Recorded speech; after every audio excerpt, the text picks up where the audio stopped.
Hi everyone, welcome back to another Reddit cheating story. Before we start, please hit the subscribe button and notification bell if you love to watch more cheating stories.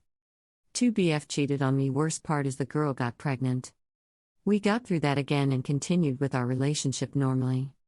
We were still separated physically because of the lockdown, and his family was extra keen on not letting him out because they were paranoid. During this lockdown, I was the one who visited him at least once a month, and every time I visited him I made sure to have a negative COVID PCR test before I went to visit him, because I worried that I might catch COVID while I went on hospital duty, and I thought of his family too. We only spent quick times together, about 15-30 minutes together, and we couldn't even hold hands. We couldn't kiss. And all throughout we both knew we couldn't find a way to have sex or whatnot. I tried giving him a blowjob in the car for maybe 2 visits, to make up for the intimacy we couldn't share because of the time limited to us. We knew we both craved each other, but that's what we agreed to temporarily. After every encounter, we would always part ways with only a quick hug. It sucked, but I reminded him every time that I wanted to respect his family's rules, and he understood. We didn't have any other intimacy for about 6 months, and it was hard. Despite that, ever since we were together, we talked every day, with almost no end at all, no matter how mundane or deep the conversation was. We were never apart virtually despite physical separation. Our fights did become more frequent, and he became easily provoked. There were times he wouldn't message as frequent, because he would be playing computer games for hours on end, which became a point of argument for us too. I tried to understand more, and that maybe it was cabin fever, and he did tell me that he was sorry for treating me like a punching bag for him being frustrated of not being able to go out and do other things. We got through every fight and argument all the same. I tried to understand him more and console him, since I was the one who was free to go out and had a bit more variety in terms of daily activities compared to him being stuck at home. But then come around mid-October, he offered to break up with me, so that he could reflect on himself, because he felt lost and felt that he could not give the same love I was giving him. That he could not exert effort for me at this time, and that he felt frustrated seeing me love him more than he deserved. He felt guilty of not being able to do much for me and wanted to set me free. I felt lost because it was so sudden, and that I didn't even complain about our setup during the lockdown, even though the effort did come mostly from me for us to be able to work during this time. I loved him so much that it didn't matter to me, and I told him that. But for him it mattered, or so I thought. He said it was better that way, instead of us continuing this way, and we might end up hating each other eventually. I felt so confused after, and I didn't know what I had done wrong, even though I reassured him that our situation was temporary and there was nothing wrong with his efforts with me, i.e. 80-20 rule again. During our time apart, I talked to his sister, whom I was close to, and told her to take care of him for me, that he may be suffering from cabin fever, and that he is suffering mentally due to the strain of the lockdown. I was so worried about him, and in my heart I hoped we would be able to get through it and eventually get back together when the situation improves and when he gets to feel better about himself. His sister, on the other hand, had a weird gut feeling that the breakup was too sudden, and she tried to pry him to get to the bottom of our breakup. His other family members were so shocked too, and all of them ended up crying, because for them they really saw us together until the end. They tried to ask him why, but he couldn't answer them fully. They just saw him depressed at home and avoided talking about what happened.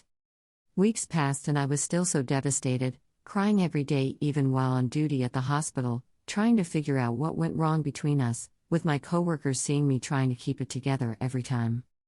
Come November, his sister messages me and told me that she was able to get the truth out of my BF. She was so in shock, so angry and sad at the same time. My BF confessed to having a one-night stand around the end of July or early August, he could not recall the date, WTF, with a girl I suspected since January, who allegedly drove to their house during lockdown after a fallout with her boyfriend, and got my BF to sneak out of the house during the wee hours of the morning, and had car sex and went home acting like nothing happened. Mind you, my BF is a night owl and he sleeps at around 5 or 6 a.m. after hours of playing computer games, and it was always a habit of him to say goodnight, I love you to me around that time, and he never fails to do so. And he was dropped off by the girl around that time when that happened. And I had no idea at all, until his sister finally got it out from him. I screamed in extreme pain when I knew as if I was being slaughtered alive, and she told me that the girl got pregnant, Maybe about 10 to 12 weeks already by that time if I counted correctly, and he only knew on the day he tried to break up with me. The girl claimed that he was a father despite her having a BF. My BF didn't have the balls to be honest with me until the end, and didn't face me at all after. All of his family got mad at him and were disgusted at what he did. I was repulsed to my core and hurt beyond words could ever define. The day after that I couldn't go to work and I immediately packed all the things that he gave me, every little thing, and drove to their house to drop them all off, without showing myself to him and his family, because they said they couldn't face me. They didn't push him to face me either, because we might only hurt each other, and I hated them for that. Because I deserved the truth and a proper goodbye/closure, for him to own up to his mistakes. But instead they tolerated his cowardice. And you know what they did? That day they brought my BF to the girl's house for him to assure the girl's parents that he would take full responsibility for the child. I felt thrown under the bus and neglected, and there they were supporting the cheating fuckers. They expressed disdain and disgust against my BF, but to save face, they supported him in his decision not to face me. And in the end, our last conversation was through text, with him pleading for me not to return the stuff he gave me, because it would break his and his family's heart. He said that he loved me because he felt I was good for him, and that his family loved me so much he couldn't let go of me because he knew how much I loved him. But you know what he said also? He loved that girl, too, because he felt unexplainable happiness with her. And that our relationship lacked something. That he lied to me from the time I caught him, and continued with their affair, despite all the warnings that he got without anyone in his life knowing. And that he couldn't let me go because he felt confused. He chose her, especially that they have a child together now. I cursed him and the girl, and that he should have just come clean the first time I caught them in January. And all throughout he had the guts to act normal to me and his family, reassuring us over and over that he loved me so much that he would never cheat on me. But he fooled all of us and the girl? She knew about us from the start. What shocked me is that she had a BF all this time, and my BF and her still continued with whatever they had going on. The two shits.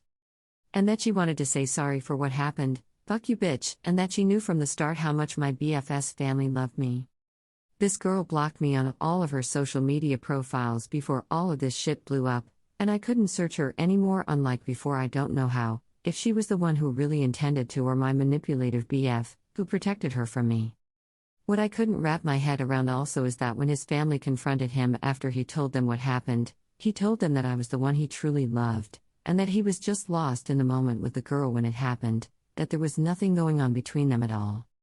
But I had screenshots of all our conversations, when he first denied their connection in January, and our next encounter in June when I talked to him how I unknowingly blocked the girl from my Facebook.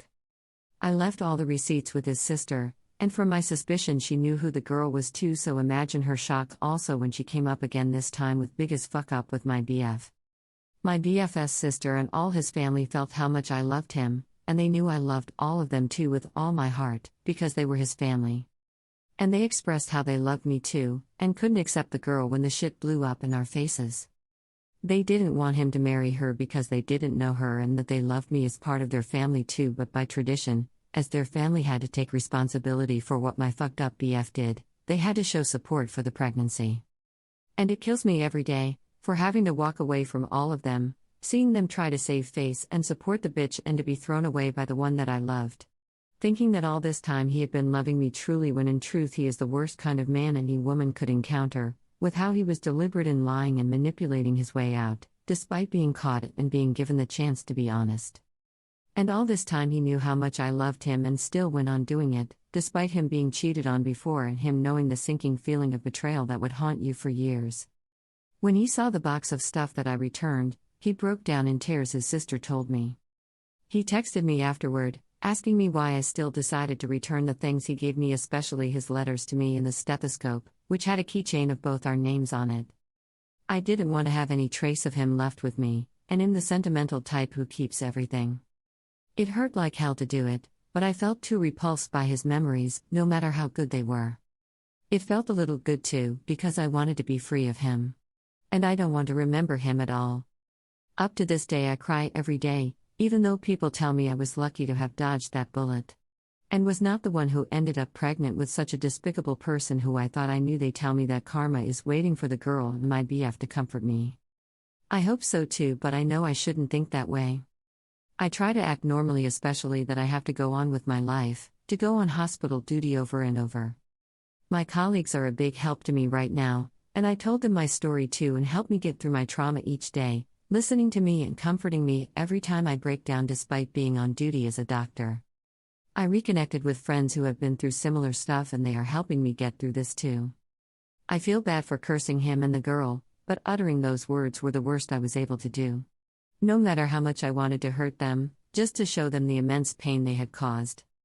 I'm trying to heal day by day, but the feeling of betrayal comes in waves, soaking me every night, and the pain is indescribable because I couldn't believe I loved and trusted someone like that. How could people like that sleep at night? But in the end, I felt God's presence. That He was the one who pushed me to know the truth, trying to let me know from the first time I suspected my BF. It is true that God kills the romantic connection before it kills you. That gives me chills, but the uncertainty after all of it fogs my vision, wishing that I could be loved truly the way I deserve to be loved, and the thought that they are living normally, looking forward to having a child despite all the deceit with me suffering like this haunts me to this day.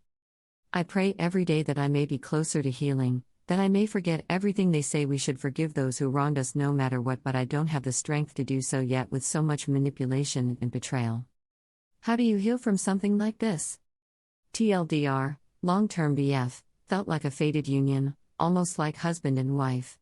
Suspected to be cheating and confronted calmly, but was reassured over and over. Lockdown happens and boom, has a baby mama, which was the suspected girl from the start, and they end up together. Thank you for watching. Let me know what you think in the comments below. Remember to subscribe and hit the notification bell.